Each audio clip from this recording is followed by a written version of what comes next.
Hey there, it's Pete with GCI Turf. I hope you're having a great day. And man, I get asked this a million times a year. Hey Pete, what spreader setting do I use for my fertilizer or my grass seed?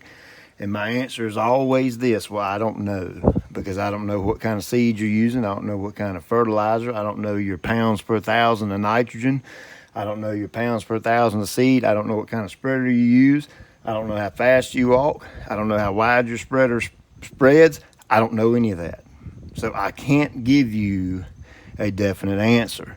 But what I can do is show you what I would do if I got a brand new spreader.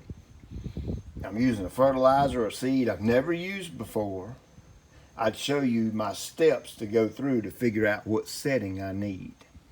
All right, so to start off, this is what we use with our business. This is the Lesco, and I get them all with the hopper extension, simply because it'll hold more grass seed and hold more fertilizer. We're a quality production driven company, so this hopper extension means less fill-ups. All right, I get them with the side deflectors on them, and what this thing does is when you're making your trim pass, it drops down, and when it drops down, you can see right here, as the impeller's turning, it throws it against the inside of the deflector and shoots it more straight out, okay? It doesn't allow it to go that way, so you'll drop this deflector down and do your edge pass first along your sidewalk, your driveway, your roadway. You can even use it up against your natural areas, your bedded areas, or whatever. And there's a trick to using this. When you use the side deflector, you need to close the third hole. You can see there that opens and closes like so. And you can see that third hole opening and closing like that. So when you've got the deflector down and the third hole closed, it only allows product to flow out of the two holes because you're spreading a less wide area, okay? So that compensates for that. You know, the less material comes out because you're covering a smaller area.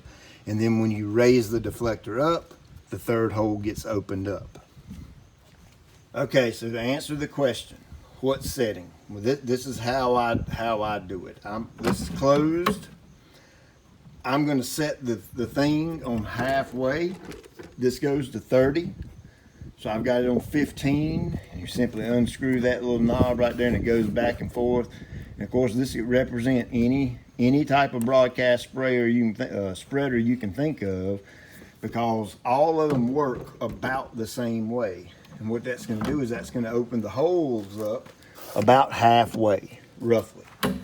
Now, if you really want to be safe, you can divide this number by 3. The setting goes up to a 30, so we can put it back down on a 10 and then open it. And you can see that it allows much less product to come out. Well, let's use grass seed as an example, because most folks are putting seed out right now, so that make it easy. The way I would do this, I'm gonna base this off a 10,000 square foot yard, and let's say I'm seeding at 3 pounds per thousand. So that means I need 30 pounds of grass seed. Most grass seeds come in a 50-pound bag, so I would kind of eyeball 30 pounds of that, and I would put it in the hopper and put my entire 30 pounds in the hopper. And I know that what's in this hopper has to go on that 10,000 square feet somewhat evenly, okay? Meaning you can't make 6 or 8 passes over one section of the yard and then 2 passes over the other section of the yard. It has to go on there somewhat evenly. So if I were going to do that, and I'd never spread fertilizer before in my life, I would start off at the third rule. I would, whatever my gauge went up to, my dial went up to, it goes up to 30 right here, I would back it down to 10. Okay, and I would start there. And I would edge out my property, meaning you ride along the edges and let the material fall right on the edge, and you do that by closing the third hole and lowering the deflector. Once I do that one time, then I'm going to raise my deflector and open the third hole back up. And then I'm going to start making straight passes through the yard, just as if you were mowing the grass. Now, when I make a pass with fertilizer, depending on or grass seed, depending on how fast you walk, determines the speed of this impeller. The faster you walk, the faster it's going to spin, meaning technically the wider it's going to throw, okay?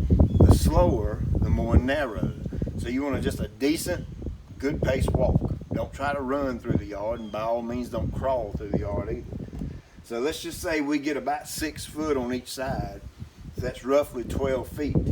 Well, my next pass, I'm going to slide over enough so that when I'm spreading, I'm going to look at my tire tracks, and I'm going to throw my material back to the inside of my previous tire track. So if I go down the yard and turn around and come back down the yard, this impeller is going to throw back to the inside tire track. It's kind of like a basic rule of thumb. And I'm going to just repeat that throughout the yard, making straight lines throughout the yard. When I get to my driveway, or right before I get to the driveway, or sidewalk, or wherever I edged it out, I'm going to cut the thing off so it quits spreading. Now, once I do that, and let's say out of that 30 pounds, I've got about half of the material left, then I'm going to repeat that process, but I'm going to go in a different direction. I'm still going to edge out everything just like I did the first time, because I want the same amount of product on my edges, maybe even a little bit more than I do out in the middle of the yard. And then when I'm making my straight lines, instead of going over the exact same lines I did the previous time, I would cross them up like that. That just allows for better coverage, a little more even distribution, that kind of thing. And what I'm going to do is I'm going to learn something from that. And let's say I get really good and really dialed into this.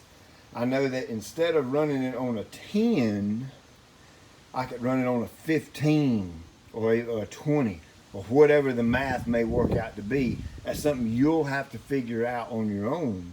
And that way, when I get good and I do this over and over and over and over, I will know that, hey, if I'm putting 30 pounds of grass seed on my yard, it needs to be on setting whatever, and I can make one pass over the whole yard, or spread over the whole yard one time, and my hopper is empty, or very close to empty. And if you got a little bit left in the bottom, not a big deal. Just run around the yard real fast and scatter it out. So hey, I hope this has helped. I don't think I've ever even talked about this ever. I just always say put this much product on this much square footage. But that's kind of my approach to it whenever we buy a new machine. That's kind of part of the calibration process. Is we'll start off real low on the number, on how big the hole opens, and we'll go over the yard. And if we need to go over it again to get the rest of the product out, that's fine. Then we'll bump it up a little bit. The next one, bump it up a little bit until we learn that, hey, setting number 21, whatever, is the setting we need at this speed to be able to put out the right amount of product. So hey, hope that helps. Hope you have a great day. Check you later.